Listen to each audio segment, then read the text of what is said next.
జై శ్రీరామ్. శ్రీమాత్రే నమః. శ్రీ గురుభ్యో నమః.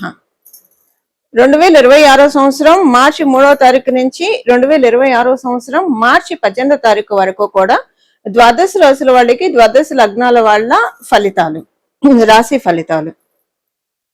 ఈ పక్షం యొక్క ఫలితాలు తెలుసుకోవడానికి ముందుగా అసలు గోచారంలో గ్రహస్థితులు ఒక్కసారి మనం చూద్దాం. మిథున రాశిలో జీవకారకుడైన బృహస్పతి వక్రగతిలో సంచారం చేస్తూ ఉన్నారు.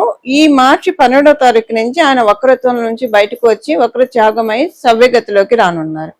అలాగే కేతుదేవుని సంచారము సింహరాశిలో జరుగుతుంది. కుంభరాశిలో రాహుదేవుని సంచారం, బుధ భగవానుడు వక్రించిన బుధ భగవానుడు సంచారము, మంగళ సంచారము, సూర్యనారాయణమూర్తి సంచారము. రవి ఈ పక్షంలో 14వ తారీఖు వరకు కూడా ఆయన కుంభరాశిలో ఉండి 15వ తారీఖు నుంచి కుంభరాశిలో నుంచి మీనరాశిలోకి అడుగు పెట్టబోతున్నారు. మీనరాశిలో శుక్రాచార్యుల వారి సంచారం, శనీశ్వరుడి సంచారము. ఇవి ఈ పక్షం యొక్క గోచారంలో ఉన్న గ్రహస్థితులు.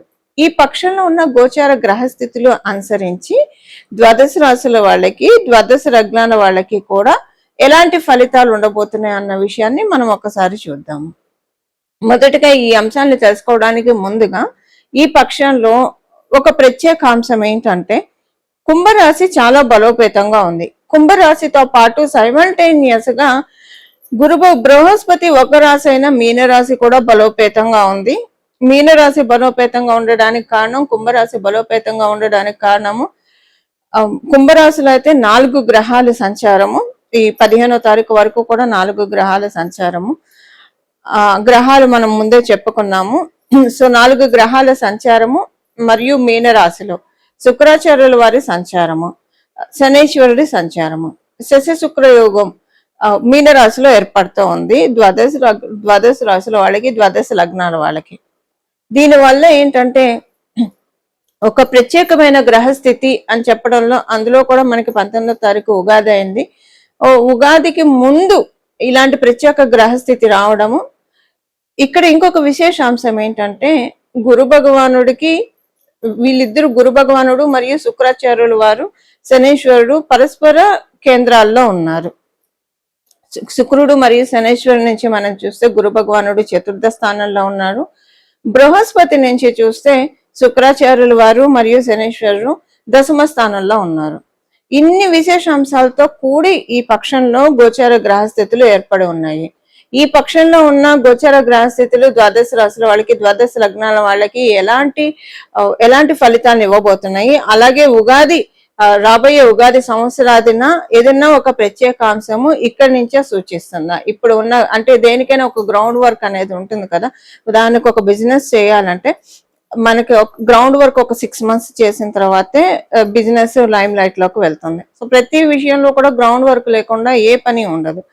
గ్రౌండ్ వర్క్ లో, గ్రౌండ్ లెవెల్లో గ్రహ దేవతలు ఏమైనా బ్లెస్సింగ్స్ ఇస్తున్నాయా ఉగాది తర్వాత నుంచి, మనం ఇవన్నీ కూడా ఇప్పుడు తెలుసుకుందాము. తులారాశి తులా లగ్నంలో పుట్టిన వాళ్ళకి, మీ తులారాశి తులా లగ్నంలో పుట్టిన వాళ్ళకి పంచమ స్థానము మరియు 6వ స్థానము, ఈ రెండు కూడా బలోపేతంగా ఉన్నాయి. పంచమ 6వ స్థానాలు బలోపేతంగా ఉండడం వల్ల మీరు మంచి ఆలోచనలు చేస్తారు, అయితే మీ ఆలోచనలకి డెఫినెట్ గా మీరు సెకండ్ ఒపీనియన్ తీసుకోవాలి. మీ కుటుంబ సభ్యుల యొక్క సలహాను మీరు ఖచ్చితంగా తీసుకోవాలి. ఎందుకంటే అది కరెక్టో కాదో ఒకసారి వాళ్ళది కూడా అడిగి అప్పుడు ఇంప్లిమెంట్ చేయండి. దానివల్ల మీకు అంతా మంచి జరుగుతుంది. ఉదాహరణకి మీరు ఉద్యోగం మారాలనుకున్నారు, వేరే చోటకి చేంజ్ అవుదాం, ఎందుకంటే ఇప్పుడు ఆపర్చునిటీస్ వస్తాయి, లేదా మీ అంతటి మీకు ఒక థాట్ రావచ్చు, ఇక్కడికంటే ఇంకో చోటకి వెళ్తే బాగుంటుందేమో, లేదా ఇంకొక ఫీల్డ్ స్విచ్ ఓవర్ అయితే బాగుంటుందేమో అన్న ఆలోచనలు కూడా ఇప్పుడు కలుగుతాయి. సో ఏదైనా సరే మీ శ్రేయోభిలాషని, మీ కుటుంబ సభ్యుల్ని ఒకటికి 2 సార్లు, ఎందుకంటే మీకు 6వ స్థానం కూడా బలోపేతం అవ్వడం వల్ల ఇప్పుడు మీరు తీసుకునే నిర్ణయాన్ని మీరు ఇంప్లిమెంట్ చేయగలుగుతారు. కానీ ఫ్యూచర్ లో ఇప్పుడు చేసిన నిర్ణయం వల్ల మీకు తలవంపులు లేదా తలకాయ నొప్పి వచ్చే ఛాన్స్ ఉంది. అందువల్ల మీరు కొంచెం మీకు వచ్చిన ప్రతి ఆలోచనని కీన్ గా అబ్జర్వ్ చేస్తూ ఉండండి. ఇది మీకు ఎంతవరకు కరెక్టో మీ శ్రేయోభిలాషుల్ని అలాగే మీ కుటుంబ సభ్యుల్ని అడిగి 1-2 సార్లు ఆలోచించి డెసిషన్స్ తీసుకోండి. ఎందుకంటే గోచరంలో ఉన్న అంటే ఒక మాట ఉంటుంది, మాదచ్చేది అని అంటాం. జాండీసు ఇలాంటివన్నీ కూడా కామెర్లు, మాదచ్చేది ఒక పట్టణ బయటపడదు అని మన పెద్దలు చెప్తూ ఉంటే మనం వింటాం కదా. ఇప్పుడు ఈ పక్షంలో అలా ఉంటుంది. మీకు వచ్చే ఆలోచనలు మీకు ఇప్పుడు బాగా స్వీట్ గా అనిపిస్తాయి. ఇది ఎందుకంటే ఇప్పుడు గోచారంలో అయితే అనుకూలత పూర్తిగా లేదు, అలాగని మీకు వచ్చే ఆలోచనలు ప్రతికూలంగా కూడా లేవు. అనుకూలం ప్రతికూలంగా లేదు, సమంగా ఉంది. ఈ సమంగా ఉండడం అంటే మీ జన్మ జాతకం కనుక ఇప్పుడు చాలా బాగా ఉండి మీకు ప్లస్ లో ఉన్నారనుకోండి, మీకు వచ్చే ఆలోచన అసలు మీరు ఎవరిని అడగకుండా కూడా ఇంప్లిమెంట్ చేసేసేయచ్చు, చాలా బాగుంటుంది. బట్ ఇఫ్స్ బట్స్ ఉంటాయి కదా, ఒకవేళ మీ జన్మ జాతకం బాగా లేదు అనుకోండి ప్రస్తుతము, అప్పుడు ఏంటంటే మీరు తీసుకునే నిర్ణయమే మీకు రాబోయే రోజుల్లో తలకాయ నొప్పిగా పరిణమించవచ్చు. అందువల్ల ఒక్కసారి మీకు వచ్చిన ఆలోచన మీరు ఒక్కసారి బిఫోర్ మీరు ఏదైనా నిర్ణయం తీసుకోవడానికి ముందు మీ శ్రేయోభిలాషల్ని అలాగే మీ కుటుంబ సభ్యులను 1-2 సార్లు అడిగి దాన్ని బట్టి మీరు నిర్ణయం తీసుకుంటే అనుకూలంగా బాగుంటుంది. వీలుంటే మీకు మీ దగ్గర ఉన్న జ్యోతిష పండితుడిని కనుక్కొని తీసుకుంటే ఇంకా మంచిది. ఎందుకంటే మీ జన్మ జాతకము గోచారము 2 కంబైన్ చేసి చెప్తారు. ఏ పండితుని దగ్గరికి మీరు వెళ్ళినా కూడా అది మీకు సూట్ అవుతుందా లేదా అనేది వాళ్ళ సలహాలు సూచనలు మీకు డెఫినెట్ గా కలిసి వస్తాయి. ఇవి ఈ పక్షంలో ఉన్న ఫలితాలు తులారాశి తులా లగ్నంలో పుట్టిన వాళ్ళకి. ఈ పక్షాన్ని అనుసరించి గోచార గ్రహస్థితుల్లో కుంభరాశి మరియు మీనరాశి బలోపేతంగా ఉండడం వల్ల కాలపురుషుడు కుండలిని అనుసరించి 11th and 12th హౌసెస్, ఏకాదశ ద్వాదశ స్థానాలు చాలా బలోపేతంగా ఉన్నాయి. ఈ విషయాన్ని అనుసరించి ద్వాదశ రాశుల వాళ్ళ ద్వాదశ లగ్నాల వాళ్ళకి కూడా ఏదైనా సరే డొనేషన్ ఆస్పెక్ట్ చాలా బాగా ఉంటుంది. డొనేషన్ ఆస్పెక్ట్ ఈ పక్షంలో చేస్తే కనుక అంటే మీకు మీ శక్తిని అనుసరించి, ఒకవేళ డొనేషన్స్ చేయలేని వాళ్ళు గోమాతకి రోజు ఏదైనా ఆహారం తినిపించినా సరిపోతుంది.